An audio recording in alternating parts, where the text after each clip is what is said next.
Hi everybody, I'm Chris. Welcome to Board on the Floor. Today I wanted to go through and show you my process for how I painted the main statue from Cthulhu Death May Die, which is a Cthulhu statue. I've only been painting minis for about 4 or 5 months now, and at the beginning of when I was trying to learn how to do it, I decided that Bloodborne was going to be the box that I kind of like learned how to paint. And so I went through all the minis that came with the core box of Bloodborne, and that included the kind of 4 heroes and then all of the monsters that are in that game.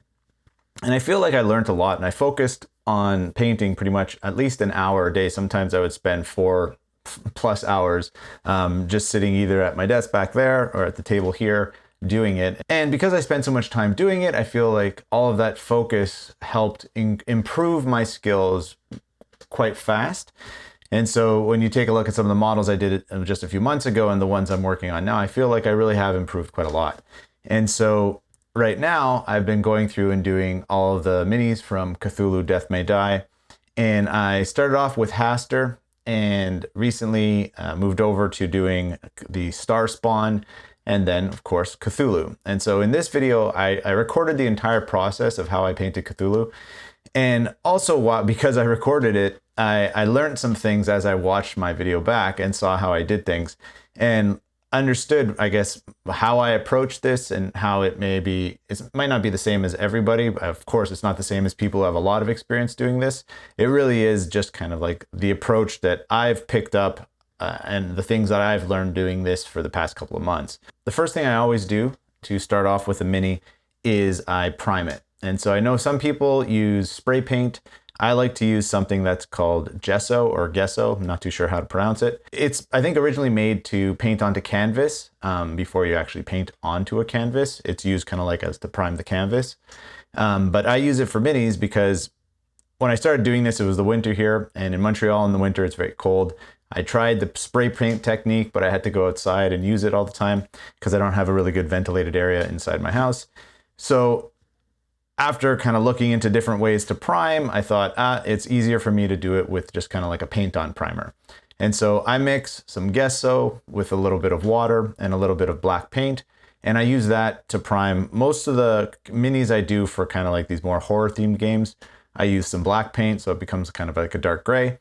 When I did the Marvel United minis, I just used white so that I could start off with a brighter base because I wanted the colors of the Marvel minis to be a lot brighter and seem a lot more saturated, where for these horror themed games, you kind of want to like desaturate and darken those tones. So starting off with a gray primer is how I wanted to approach this. Now, I know some people also do a thing called zenithal priming, where you start off by spray painting it black or dark gray, and then you do a lighter spray paint. So you might be able to do black and then a lighter gray, or black and white. And you spray paint the whole thing black, but then you just spray paint the white or the lighter color from above. And what that's supposed to do is create kind of like the contrast of light and shadow on the model that you could see if there was like a light directly shining from above it, this is how it would look. And so it deepens the shadows underneath. And I tried doing that at the beginning, but for me and the way I paint, it didn't seem to really have any effect. I don't probably do things in the right way, in the sense that I don't really water down my paints enough so that they're kind of like translucent when they go on and do multiple layers. I do that sometimes, but it's not like I have the technique down pat so that I do it all the time and I actually know what I'm doing. I just kind of do it.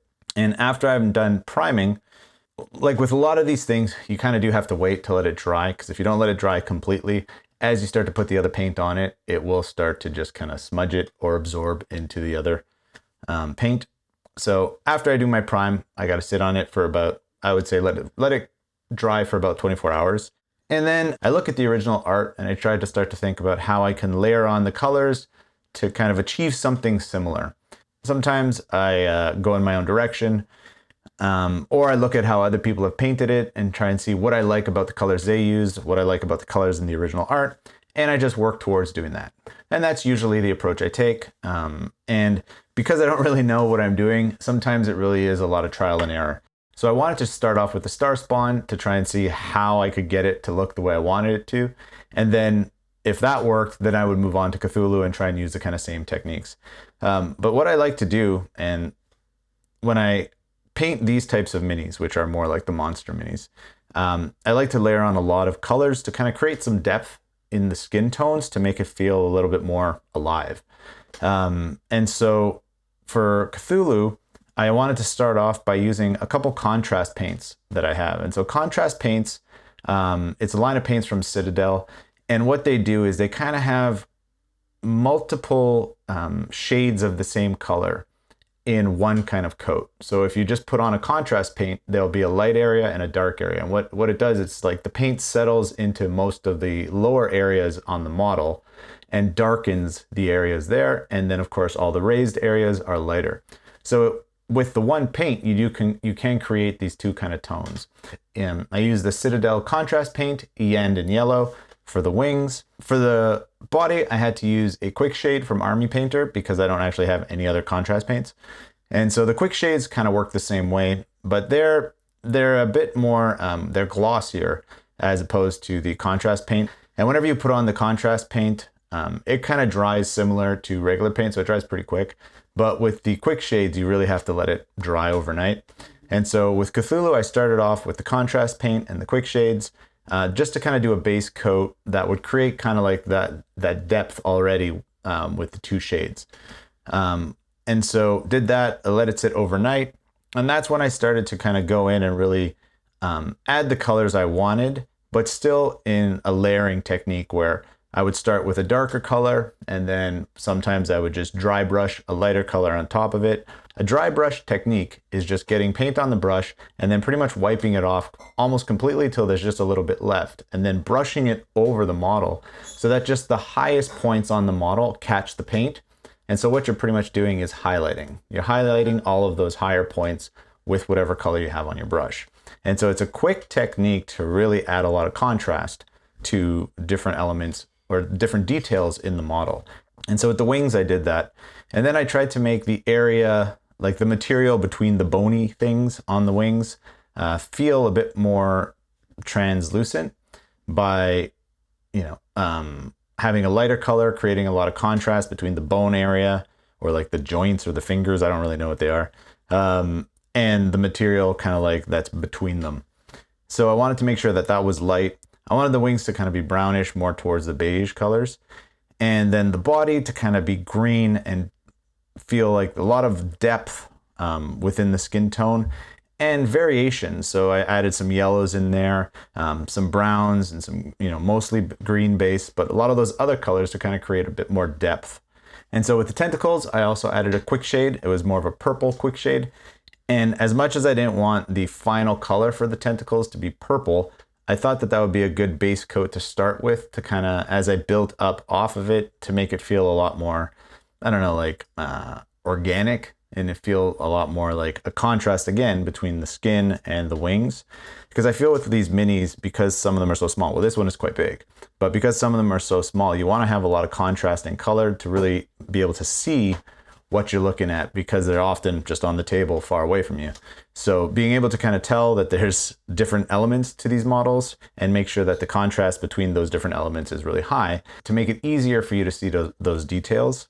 So I started with purple on the tentacles, kind of yellow on the wings, and then green on the body. And then I just started layering and layering on top of that, different shades of green, and I added a lot more yellow to the green to kind of build highlights on top of it. And then for the wings, I started off with kind of the beige and then added brown to it to darken it. And after I had finished kind of getting the wings where I wanted them, I went in with kind of a light beige that I have called skeleton bone and dry brushed. Then for the tentacles, I did the same thing with the dry brushing technique to, I added kind of like, I think it was Barbarian Flesh and some, what's the other one called? Barbarian Flesh and Drake Tooth. Mix those together to kind of create something that seemed more organic color-wise. So something you might see inside a body. So the tentacles, that was the approach I wanted to take. I wanted to make them look more like they were like internal organs. So I went with purples and then like that kind of like, like decrepit flesh and the reds, of course. And so with the tentacles, those are the colors I used. And the techniques of dry brushing and then kind of like wet blending too was something I had done, where what you do is you put on the paint, and while it's wet, you mix it with another paint. And so blending the two together, you kind of usually create a nice transition from one color to the other.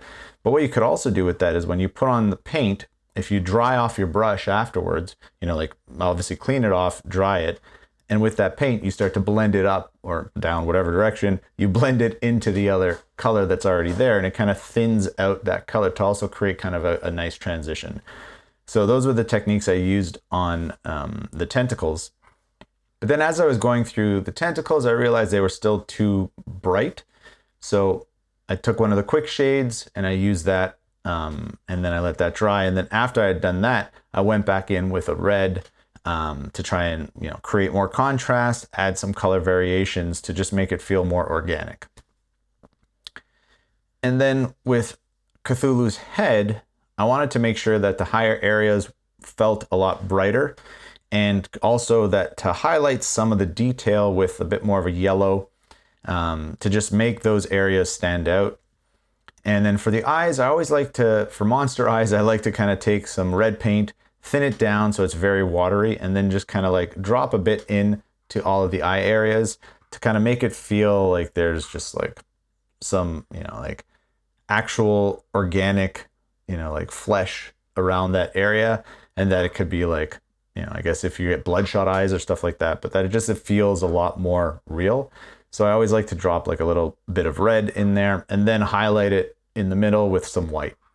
For Cthulhu's claws on his fingers and his feet, I just used skeleton bone, once again, to create kind of like a high contrast. I know in the artwork, it almost seems like it's the same color as his hands and his flesh, but I didn't want to just leave it like that because I felt like the details would just be lost. So I wanted to highlight the nails and the claws.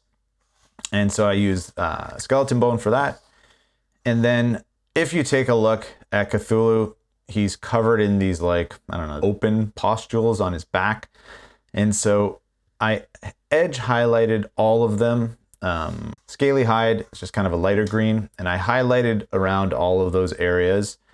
And then once I had done all that, I went in and I just used the Citadel Khorne red base paint, and inside all of those, you know, like areas, I wanted to have a nice contrast there, so I added red to the center of all those. Also made it look a lot more gross. And to finish everything up, I kind of went and I made these washes. And so a wash is just taking any color and adding a lot of water to it, so it's very liquidy and it's very thin. And so what it does is you could use a wash to kind of even out the colors on your model by saying, like, if I paint something really bright and I paint something very dark and it seems like the transition is too harsh, if you put a wash of one of the colors over that, it kind of creates a nice transition there. And so I wanted to kind of blend in all the highlights I did on the shoulders and on the head by just using more of a green wash to kind of go through the body and unify all of the different greens I had used there. I also did it on the belly area. I went with the contrast paint and then afterwards did a wash there. I often use washes to kind of unify some of the colors I've added to the model, and also to kind of like maybe make it look a bit more organic between some of the color shifts. The final look, it's similar to the artwork on the box, but different enough that there's a bit more kind of like contrast and colors to the final model. With a lot of these monster games, it's always just like black, dark green, dark brown, you know, stuff like that. Like with Bloodborne, if you look at most of the characters, it's either black, red, or brown, you know? And so sometimes I like to throw in just a little bit of color or change it up a bit from the actual artwork to make the models stand out a bit more when they're on the table. Again, and when it comes to the details and all that stuff, like I'm not painting these models to show them off. I'm just painting them so that when I'm playing the game, it feels a bit more alive to me. As opposed to just having the gray models there. Having them all painted makes it feel like they are real, because the artwork shows how they're meant to look, and then just having kind of like a gray model there, you really can't focus on the details when you're playing. If you pick it up, you can. But just looking at it on the table, if they aren't painted, you don't get to see like the true details in the model. And so that's what I paint for. I just paint so that when they're on the table, I could kind of notice how, you know, they're designed and all the details there, and it makes it feel like you're a lot more inserted into the world of the game. And so I don't spend too much time on the finer details. I put it on the table, and if I like the way it looks, then I kind of feel like it's done. And so that's pretty much how I approached painting Cthulhu. Sometimes when I finish something, I feel like, wow, I could really see how I've improved over the past couple of months, and how from model to model, I get better at just the finer details or making it faster. Though in total, I think this took me about 8 hours. Sometimes, of course, because you paint something, you want to let it dry, you come back, and then coming back, it takes a bit more time to kind of get back into the whole groove of it. But in total, it was about 8 hours to paint this. And now, of course, it's quite a big model. Most minis are like 3 centimeters or smaller, and this is quite big. And so sometimes you think because it's bigger, it might be faster. Like there was a model in Bloodborne, the Cleric Beast probably was the fastest thing I ever painted, but it was mostly just hair. So I did a gray prime, and then some white dry brushing, and then some red details, and then the Cleric Beast was pretty much done. So that was big and fast. But with Cthulhu, there's a lot of elements on this model that I just wanted to make sure looked good and had enough contrast to really notice them. So the wings, I wanted to look different than the body. The tentacles, I wanted to look different than the body. And then, you know, adding some colors here and there just to really kind of like make different things pop. And so in the end, very happy with how it turned out. Hoping that as I move forward and I do this more and I have larger models like this, that I can approach them in a way where I understand how the colors work and how they're going to work together better. So I don't just keep having to like go through trial and error and see, oh, this color on top of this color, adding a wash of this or using this quick shade. You know, I'm hoping it's going to get me to the point I want it to be.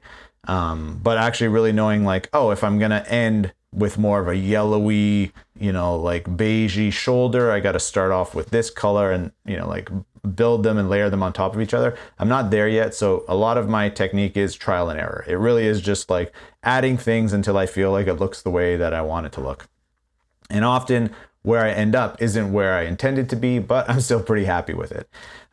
So I guess what I want to try and do as I move forward with this is just have more of an understanding of colors, how they work together, how I could get the colors to the place I want them to be for the final look I'm trying to achieve.